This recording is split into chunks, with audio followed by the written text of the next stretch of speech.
Hey, welcome back to Hematite Homestead. About 4 days ago, we dispatched a scrotal hernia piglet I got right here with me. We weighed him about 3 weeks prior to dispatching. He was 65 pounds, and we estimated when we dispatched him he was probably in the 70 to 75 pound range. I just did a hanging weight on him with the head intact. He's 48 pounds with the head. He's too big to go in my smoker, the Pitboss Laredo 1000. I ended up taking the head off, and that almost got him in, and then I had to take all the hocks off, and I believe he's going to fit now.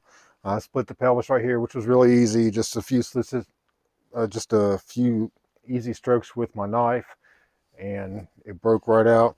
And I cut like the first 6 ribs on each side so that I could let him open. I'm going to put a rub on here that we'll go over in a minute and get him in the smoker.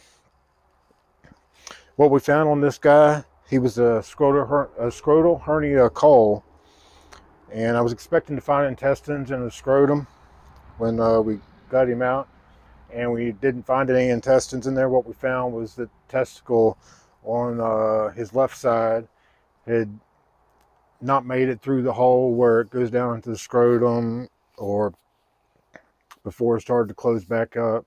Something happened and it got all twisted up, and it got tied up in knots with the cord that attaches it, and it was smashed. I mean, it was smashed about that thin, and not viable, and it looked extremely painful, and it made me hurt to see what it looked like.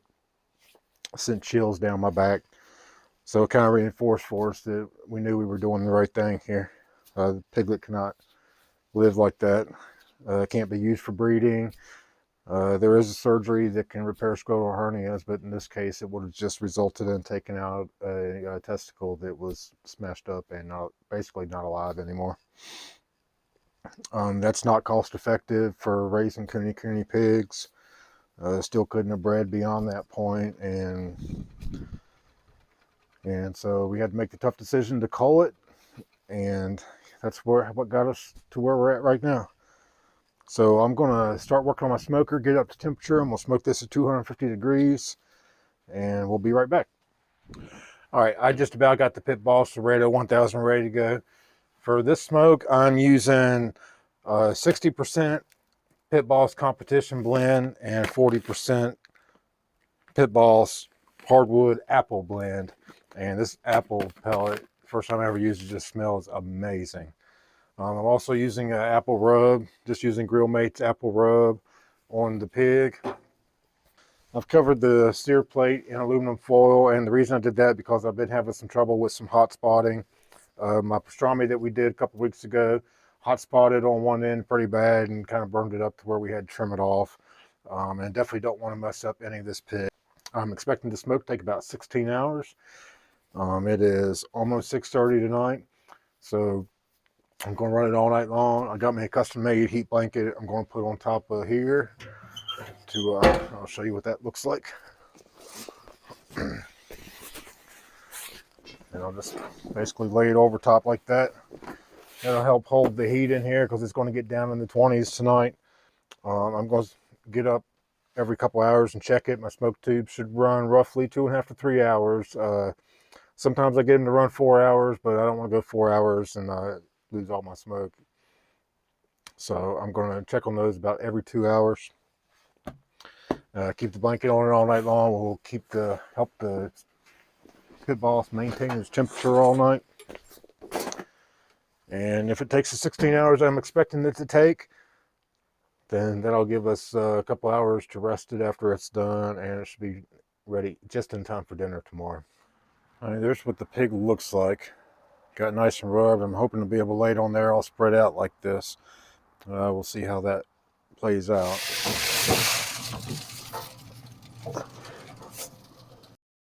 I'm going to pause this real quick for just 1 second to talk about the significance of this piglet harvest. So this is the first time on Hematite Homestead that we've harvested a hog, and this piglet in particular, born at Hematite Homestead, pastured at Hematite Homestead, dispatched and prepared for food at Hematite Homestead, reaching milestones at Hematite Homestead, getting closer and closer to my goals every day. All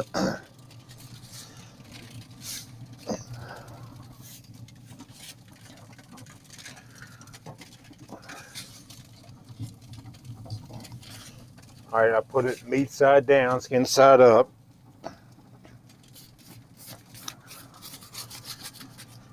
And rolled it. You can see I rolled it open there. I get this pork belly opened up and get it in there where it cooked. Now for my smoke tubes.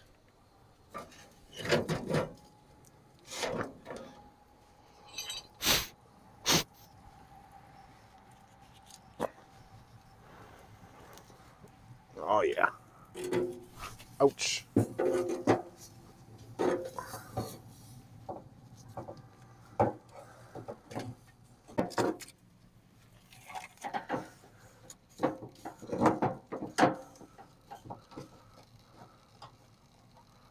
Tube 2. And then the last thing I'm going to do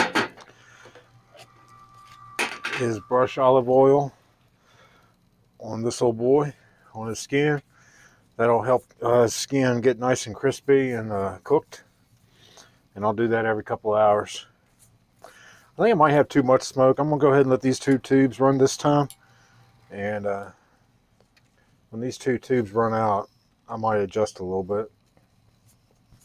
Go back down to 1 tube. So I'm going to go ahead and let them both go right now, and we'll see. The bad thing is I'm not really getting any smoke passing from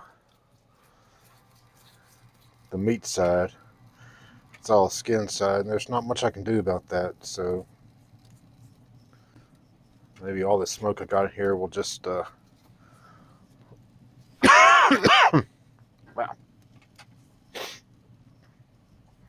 circulate in there and get all around it all. All right, there's that olive oil. I'm going to take a photo for social media, close the lid, and come back and check it in about 2 hours. All right, I'm about 14 hours into this. We'll open her up and let you see what we got. And I'll bring you in for a closer look after I get this temperature checked. Look how beautiful that is.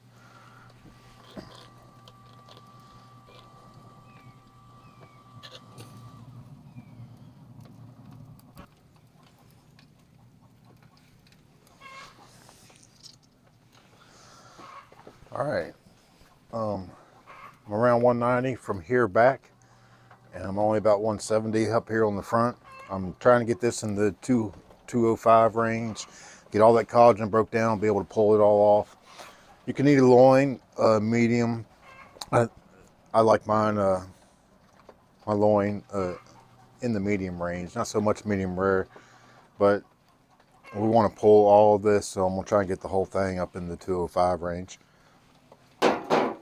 Right now the shoulders are lagging behind a little bit. Say we're right at 14 hours. I was thinking 16 hours for this, so we'll see where we end up landing. All right, absolutely beautiful. So you can tell fat's rendered along the back line is Kunekune. They have lots of fat. They are our lard pig, and you can tell just by pushing in here, lots of fat is rendered off that back fat. Seemingly gone, but it's not. It's still got lots of fat in the belly here. I'm going to make an attempt to get this guy off of here in one piece. I think it might fall apart in some places. I got a couple spots that I don't like. My smoke tube fell over back here. I had it propped up back here, and it fell over back here onto the pig, and it pretty much burned the flesh off. That'll be okay. Not great presentation wise, but eating the meat is what we're worried about. Yeah, he's not going to come in one piece. It does not look like. It's already pulling off.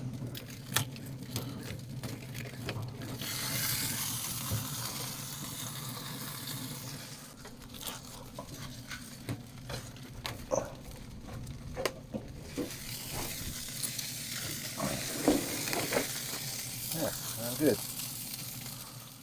Here's what we ended up with.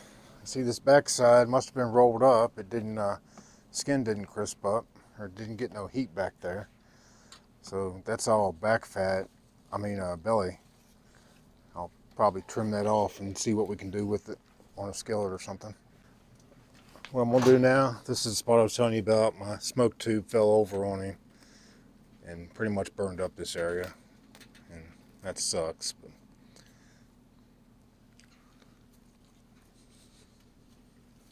yeah, it's definitely burned meat in that area. I'm eating it right now. Other than being burned, got nice flavor. I like it.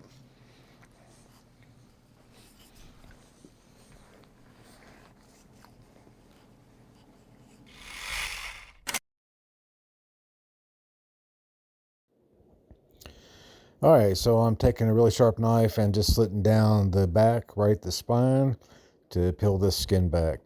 So a couple of things while I'm doing this is that, number one, my Pitboss Laredo 1000 was a little bit too small for this pig. I think Austin XL or a larger smoker would have been better. And you can see right there where the smoke tube fell on top of the back ham and kind of burned that section up, but I still ate it, but it just wasn't perfect. Another thing that I wish I had done is I wish I'd split all the ribs on this, and I would have been able to lay it open a lot better, and I would have got a better cook on it, I believe.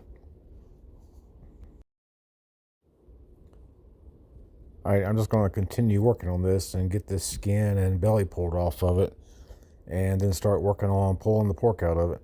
And I'll tell you, it was very hard to pull the pork and fill up the plate. I didn't weigh how much pulled pork we got off of it, but for every piece I was putting down on the plate, I was putting a piece in my mouth. So it was pretty full when it came time to eat dinner.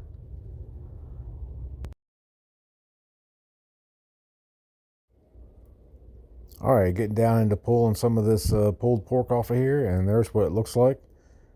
And that piece actually did go on the plate, and right now I'm pulling off the loin. There's a little piece of it. The loin was a little bit overdone, but it was still really good, really tasty, and it was just fine. So we got a big plate of pulled pork off of this. All right, now you can't eat pulled pork sandwiches for every meal every day.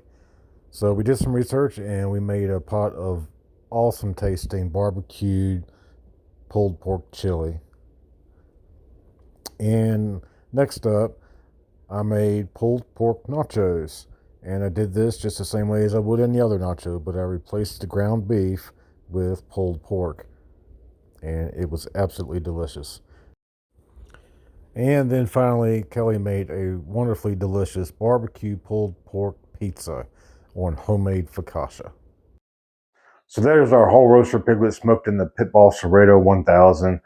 We hope you enjoyed watching that as much as we enjoyed preparing it and eating it. Remember, you don't have to eat pulled pork sandwiches every single day until it's all gone. Get creative and make all kinds of things with pulled pork. If you make some things that we didn't mention here today, drop it down in the comment and let us know what you do. Thanks so much for watching. Make sure you're looking for HematiteHomestead on Facebook, Instagram, and TikTok. Hit that subscribe button, and we will see you next week.